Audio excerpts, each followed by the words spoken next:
हदीस पाक में आहे त रमज़ान जे महीने में आसमान जा दरवाज़ा खोलिया वेंदा आहिनि ऐं जहन्नुम जा दरवाज़ा बंदि कया वेंदा आहिनि।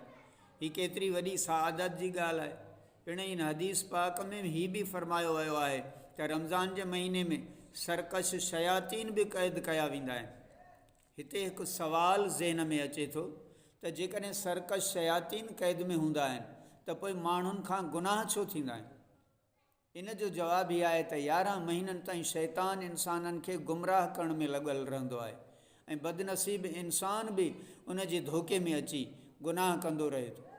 अहिड़ी तरह इंसान जो ज़हन गुनाहनि जो आदी थी वेंदो आहे। इन करे रमज़ान जे महीने बि उहो गुनाहनि खां परे नथो रही सघे। ॼण त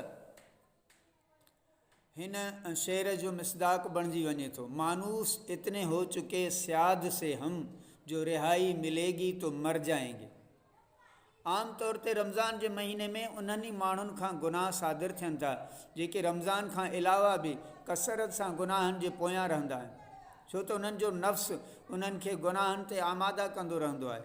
हदीस मुबारक में ईंदो आहे जॾहिं कोई इंसानु गुनाह करे थो त उन जे दिलि ते हिकु कारो नुक़्तो लॻी वेंदो आहे। जॾहिं ॿिए भेरे गुनाह करे थो त ॿियो कारो नुक़्तो यानी निशान बणिजी वेंदो आहे, एतिरे ताईं जो उन जी दिलि कारी थी वेंदी आहे।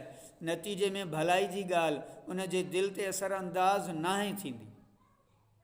हाणे ज़ाहिर आहे त जंहिंजे दिलि ई ज़ंग जी कारी थी वई हुजे उन ते भलाई ऐं ख़ैर जी ॻाल्हि ऐं नसीहत कीअं असरु कंदी?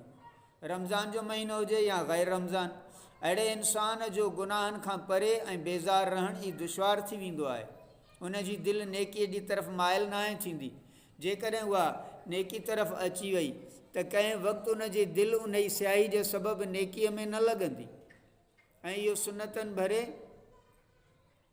माहौल खां भॼण जी कोशिशि कंदो ऐं तदबीरूं सोचे थो ऐं उन जो नफ़्स उन खे डिघियूं उमेदियूं ॾियारींदो आहे।